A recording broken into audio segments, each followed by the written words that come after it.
I wish I wasn't afraid all the time, but I am. I know this world is screwed up, believe me, I know it better than most. Which is why I wanted to ask if there's anything I can do to help make it right. Please let me know. If you wish.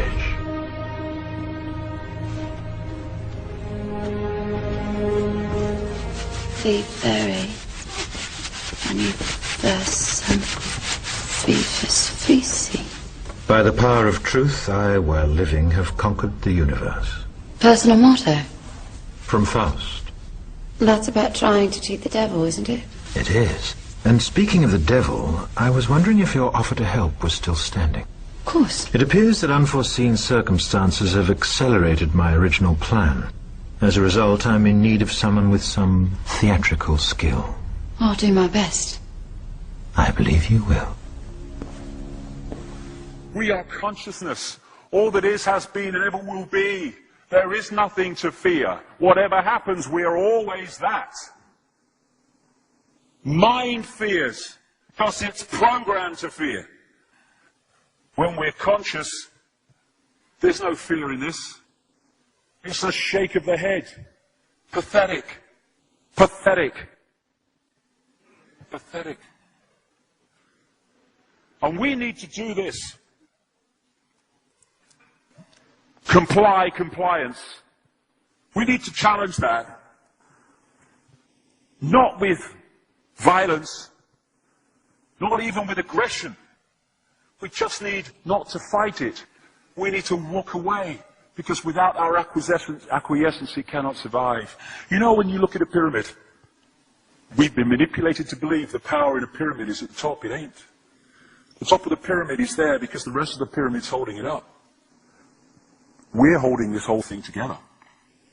There's this story I told many years ago of a British comedian called Larry Grayson, who died.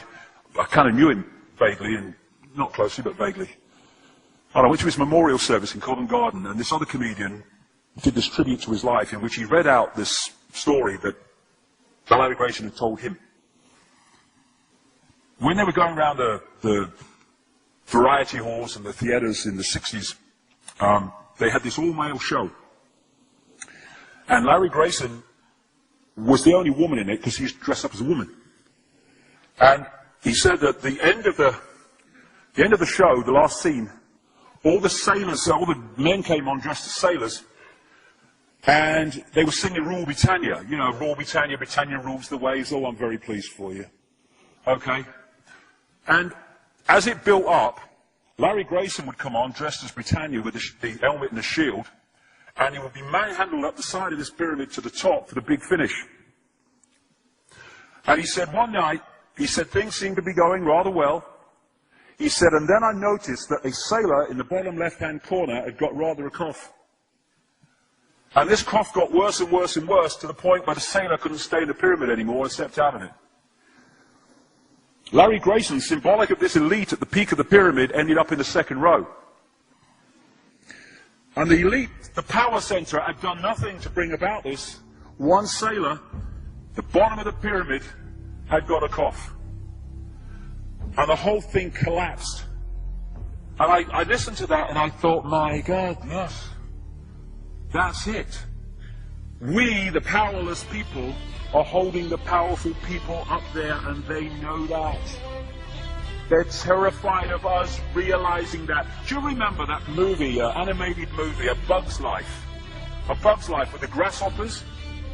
And what happened was, there was these ants, and Ant Island, as they called it, and these grasshoppers used to come every year and take all the food. And the ants had to spend a whole year gathering the food together for the grasshoppers, because they were terrified of the grasshoppers.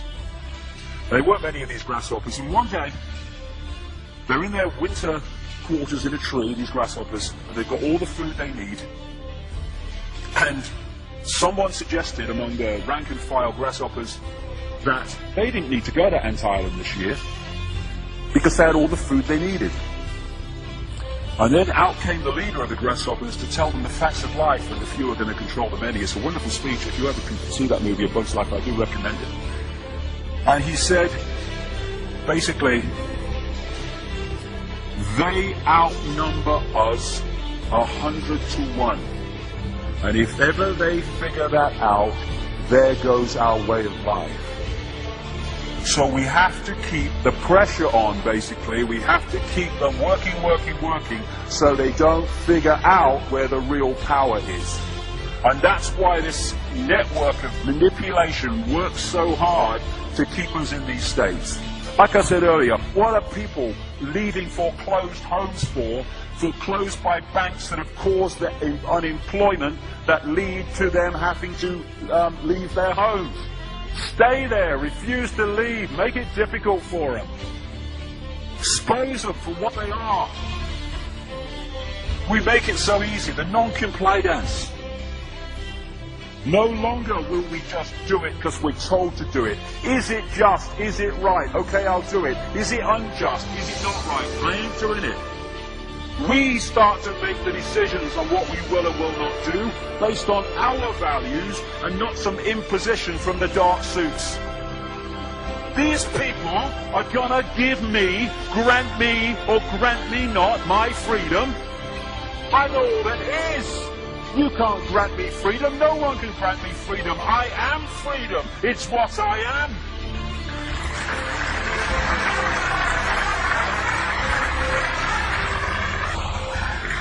The big question, what would consciousness do? What would consciousness do in this situation? And when we ask that question, it really just changed the way we see the world. Not what would I do, mind, or frightened. What would consciousness do? You know, this is a great line. If it's not right, don't do it. If it's not true, don't say it. And what would transform this world overnight is if we started doing what we knew to be right in the situations we face, instead of what we think is right for us in the moment. Not what are the consequences for me, or what's the best thing for me, how do I get the best deal out of this? What is right? What is just in this situation? If we started making decisions based on that, the world would transform overnight.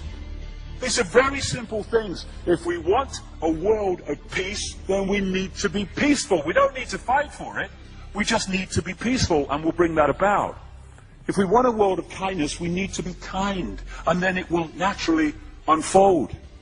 We don't fight for kindness. As Martin Luther King said, it's a wonderful saying, piece of oratory. Cowardice asks the question, is it safe? Expediency asks the question, is it politic? Vanity asks the question, is it popular? But consciousness asks the question, is it right? And there comes a time when one must take a position that is neither safe, nor politic, nor popular, but one must take it because it is right. And when enough of us do that, what is right will manifest by definition. And we're in this position now where this vibrational change, this energetic change is taking place, where we can start cracking these eggshells, where we can start becoming the full magnitude of who we are, where we can be consciousness in the now, using mind to experience this reality instead of being governed by it, turning the key to let consciousness in. We're being offered this opportunity now. No longer can we say we didn't realize who we are, we didn't know we could do that. I was kind of waking up one day, and I saw this earth imprisoned, and I saw this big lock and a key going in and being turned. I went on the internet just very shortly afterwards. I was looking for a picture, not this one, and that's what I saw. The picture I'd just seen in my half kind of sleep. And that's what we're being offered the chance to do now, to turn the master key, or becoming conscious, that will bring an end to this. It's being given to us, we just need to take it. And to take it, we need to say enough. Enough of being enslaved by these people, enough of being enslaved by our manipulated ignorance, enough of being enslaved by the fear of being who we are.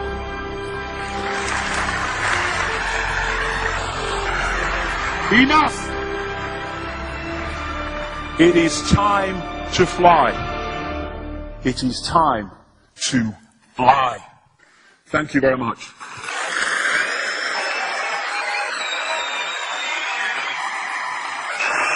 Thank you. Thank you very much. Thank you. Thank you. Thank you.